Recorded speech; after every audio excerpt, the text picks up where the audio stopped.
every.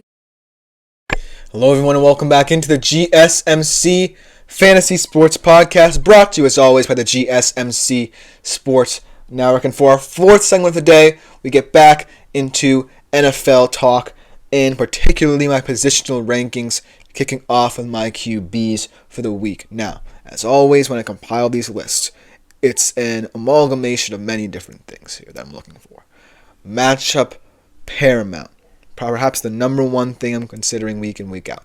But now that we're getting into the thick of the NFL season, I'm starting to look at more matchups from a competitive standpoint, right? Because I can go throughout the NFL and say, okay, this quarterback's definitely dominating this matchup. But now I want to do it in a way where the game is even, and more importantly, it holds weight in the playoff race as well, because that's what's going to be important for a lot of fantasy football managers. Which games do I feel will be competitive? It has to be one of the questions going through your mind. But most importantly, allow these guys to get the most points as possible, especially, if you're more of a middle-of-the-pack team and you want to make that fantasy playoff push. So without further ado, let's jump into my QBs for this week. Starting off with one who still I have to pick someone from this pack that's kind of a chalk pick, and that for this week is going to be Tua Tagovailoa going up against the Patriots, and he has to be licking his lips after what Stafford did to that Patriots pass defense. With a very similar, mind you, receiving room. He had 23.52 fantasy points versus the Las Vegas Raiders this week, and he's really looking like he's getting back to form from before his injury. And I feel like, the Dolphins' season is going to completely hinge on the depth of their receiving talent, their skill position talent overall, but most importantly, on protecting Tua as well. And they're going to face a lot of tough games, right? Because this AFC East picture seems all but over and done with, and the Dolphins still have a couple of those games to go.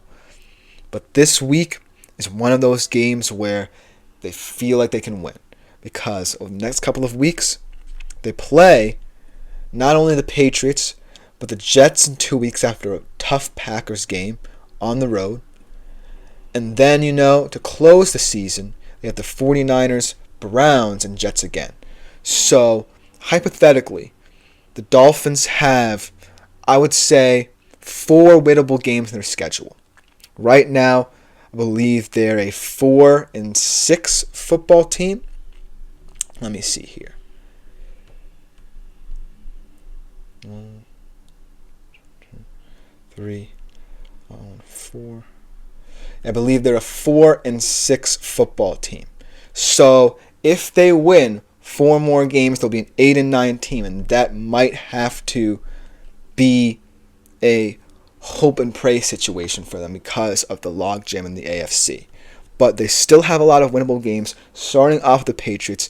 And I feel like this game is a prime opportunity for Tua to do what Matthew Stafford did this past weekend. I feel like this team is now more confident. You're seeing guys like Jonnu Smith step up for them. You're seeing guys like Devon Achane step up yet again. And so look for the Dolphins to have a major part in determining the outcome of the AFC wildcard race. And Tua is also going to be the X factor in this race as well. So take care of business against the Patriots, and all bets are off what the Dolphins can do over the next couple of weeks. Now we're going to get into more of a get-right situation for this young quarterback.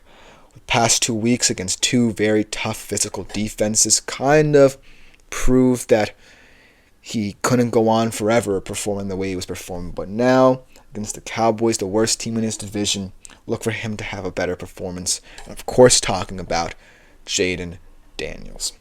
Now, this could also be one of those games where it's yet another trap game where after you've been gut punched by 2 very physical teams and you let your guard down, a far inferior team kind of sneaks up on you.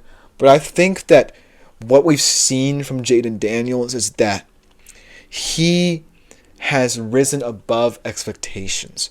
And he will go into the fire for this team, most importantly, week in, week out, no matter the circumstances.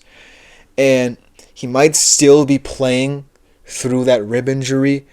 They haven't the Commanders organization hasn't necessarily been too compliant in letting people know what the situation is with that, but he has proven that he's still a tough, intelligent player who can come back from situations like this.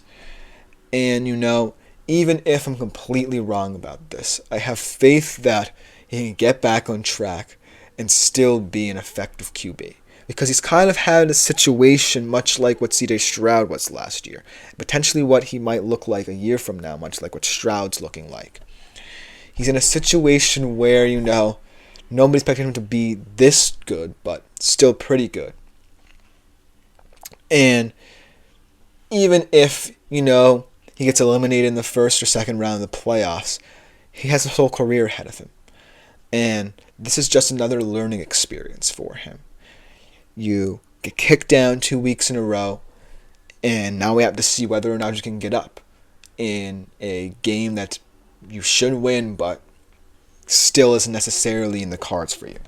He had 13.44 fantasy points versus Philly, so now he's got to go out there and prove that he can rise above certain situations. Now let's get into a couple more fun selections here. How about Geno Smith in this matchup against the Cardinals? This is one where this competitive standpoint comes into play. This is for tops in the NFC West. And it's at Lumen Field, where you better believe the 12s are going to come out in full force. And one thing I said about when Little Fettuccini asked the question, the Seahawks play, is that they're a very complimentary football team.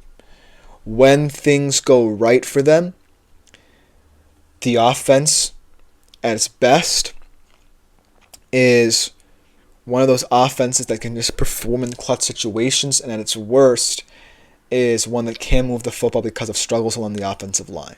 And the defense at its best is bend but don't break, and at its worst is very breakable. So this is a team that, when all things go right, can win football games their style. They're going up against the Cardinals team, right, that has proven that they have a lot of talent, not just in their offense, but their defense as well, which was much maligned before the season. They're trying to put things together as well. So when these two teams clash, chances are it's going to be a shootout of a game, because both quarterbacks are capable of putting up gaudy numbers. When I think about Geno Smith in this matchup, I think he has it a little bit easier because his style of play is going to be more impactful. He's going to be getting the ball out quickly. He's not necessarily going to be taking too many deep shots. And most importantly, even though he's one of the, if not the leader in turnovers by a quarterback in the National Football League this season, he's going to take care of the football in this game, I believe. He had 15.74 fantasy points against a very tough San Fran defense. And on that final drive was sterling to win that football game. So in this one, look for Geno against a defense that, yes, has been steadily improving, but hasn't faced a quarterback that's as competent in the short to intermediate areas of the field as Geno Smith this season. Really struggle to contain a Seahawks offense that's kind of playing with fire right now, because we know that they're capable of putting up 30 points, kind of catching up to certain teams. We've seen it all season long. But if they just have to eliminate some of the play along that line played a lot of clean football yesterday against San Fran. It's going to have to continue. So this one's kind of a risky pick, but I trust that Seattle can put it together week in, week out now because of that momentum shifting win. And ultimately, like Little Fettuccini suggested, make a good playoff run, because they're starting to develop an identity, and identity can take you far. So Geno, I feel like, could be a play. And the last guy I want to mention, another guy going up against the 49ers this week, Jordan Love, a revenge game of sorts for him after that very painful divisional round loss from last year. He had 20.24 points against rival Chicago this week. And he has to be encouraged by what he saw from Geno Smith. And he has to also, not necessarily to turn this into a gift for Green Bay, have to be encouraged that he might not have to play Nick Bosa because of his injury. But overall, I do believe that Jordan Love is a little bit like Geno in that he takes what the defense gives him and isn't afraid to, stretch the field if opportunities are available to him. So that formula is good enough potentially to be a solid QB1, QB2 option in different formats, because it's going to be one of those games where points might be hard to come by, but I still believe that the more capable, competent quarterback will prevail. And I think that Jordan Love at this point is a little bit more competent in certain situations than Brock Purdy.